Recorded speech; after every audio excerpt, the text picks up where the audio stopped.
also Untamed Outdoorsman. Today we have a very special 300 subscriber special video. We're going to be installing and unboxing the Garmin EchoMap UHD 93sv plus the GT54 transducer.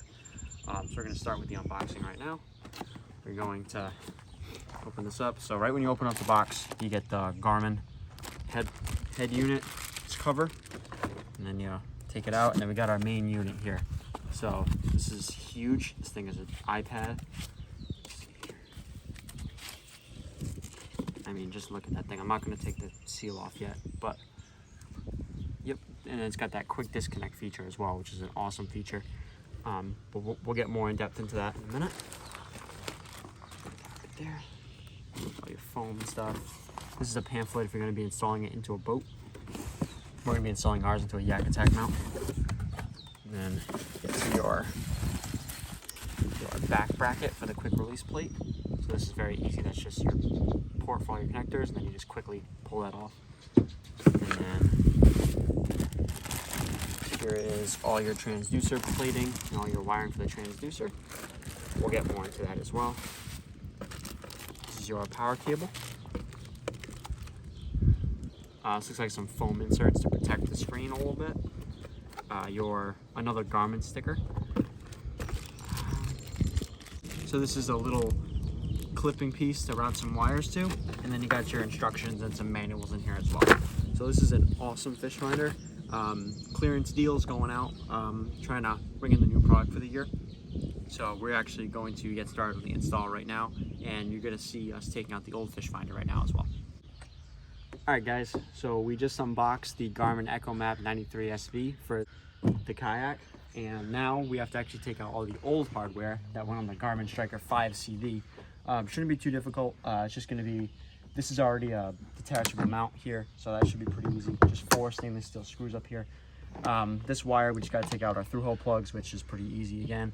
And then we just have to take out all the hardware for the transducer down here. And then that's just going to make it super easy for us. And then we got to unplug it from the yak power. So after that's all set, we will be good to begin the install of the new fish finder.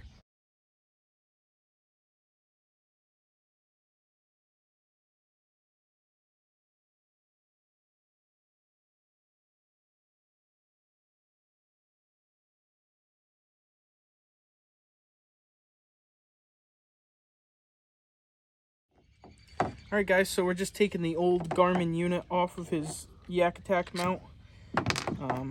And it's just those 4 stainless screws like he said.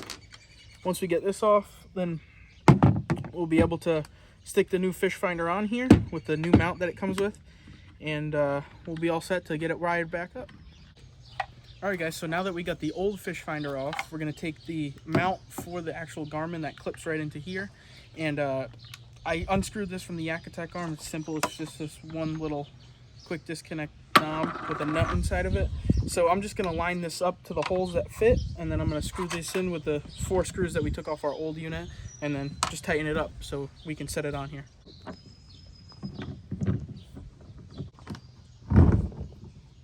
Alright guys, so we got our quick disconnect bracket set up. It's super easy to put this in. There's just these 3 grooves on the bottom here that match up with these 3 grooves. All you gotta do is just simply put it right in, and then push, and it is in. That is all you gotta do. It is not going anywhere until I take it off. So, very easy. One small caveat I'm starting to notice is this track mount is moving a lot with this thing because it's so heavy. So the only thing we may end up doing is getting a ram mount on this side right here, or we're going to add a yak attack mount on this side. Yak attack track mount is a little bit thicker, and I think can handle the weight a little bit better as opposed to the one that comes OEM on this Ascend. So maybe we end up doing that, maybe we don't, we'll see. But now we're going to get into the install of the electronic side and the wiring and the transducer.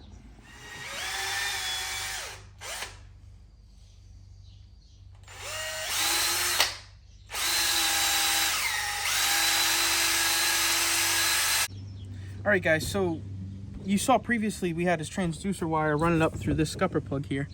Now with the new transducer wire, it's actually a little bit thicker gauge wire. So all I did was I took a drill bit and I just held this together because it's got the slit in it. And I just ran the drill bit up and down with a little bigger size drill bit. That way I'm able to fit this wire in easily without having this open so it doesn't leak into his boat. So now I'm just gonna run the transducer wire and the transducer up from the bottom, and then I'll just put this back in like it was the old one. Okay guys, so this is the hole for our transducer cutout. We got the backing plate right here. We're gonna feed this wire straight up through the scupper hole, and it's gonna go into one of our through-hole kits and then to the fish finder. We just have Pete setting up the mounting bracket to actually let it hang right here. But after that, we don't have much more of the install left actually. It's gonna be pretty easy.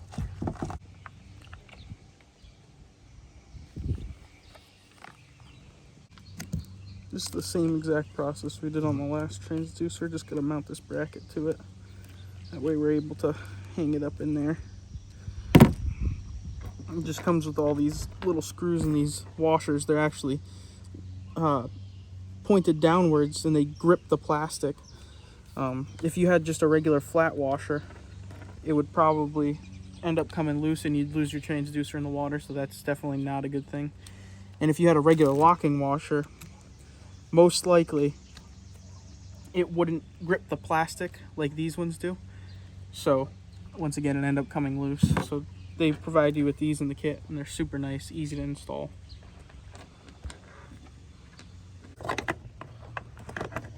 And it does perfect. All right, sweet. That's awesome.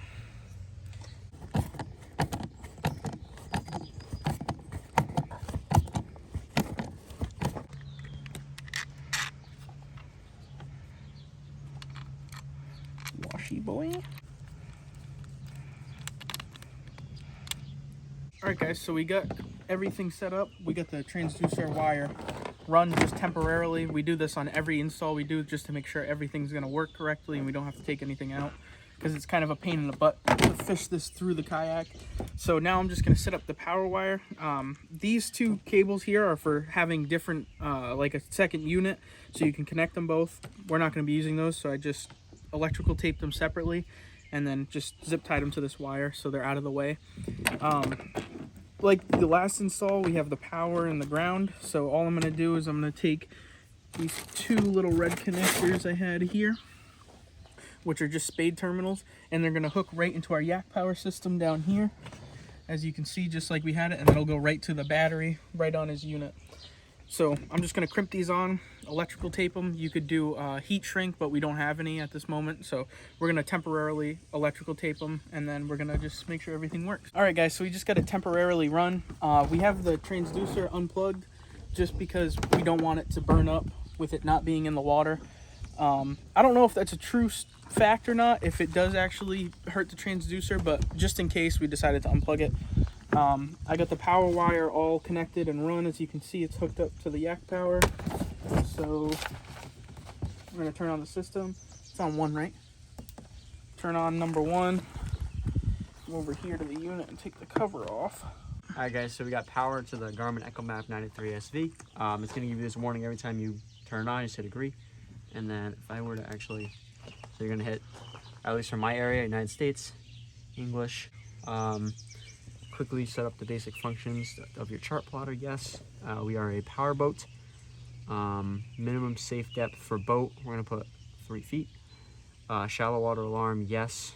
None. Yeah, we're going to do other. Okay, done. Collision alarm range, I don't know, just for the time being, I guess we'll just do that. Collision alarm time, I guess, whatever, 1 minute. Okay, just gonna hit accept because we don't read that. Okay, so I'm actually gonna have this disable all sonar. Okay, so sonar is disabled on it, so we don't have to worry about that, and we are now all set up.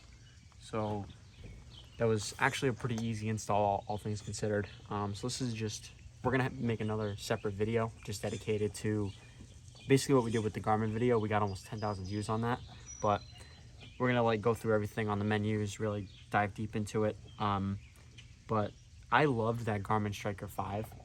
Just the issue with it is I quickly realized it wasn't enough for what I was doing, so decided to do the step up. But it is a great fish finder, so if you guys are interested in that, we'll leave it in a card up top. But this is definitely the step up. So yeah, this is gonna do it for the video. Stay tuned for the in-depth tutorial on how to use it.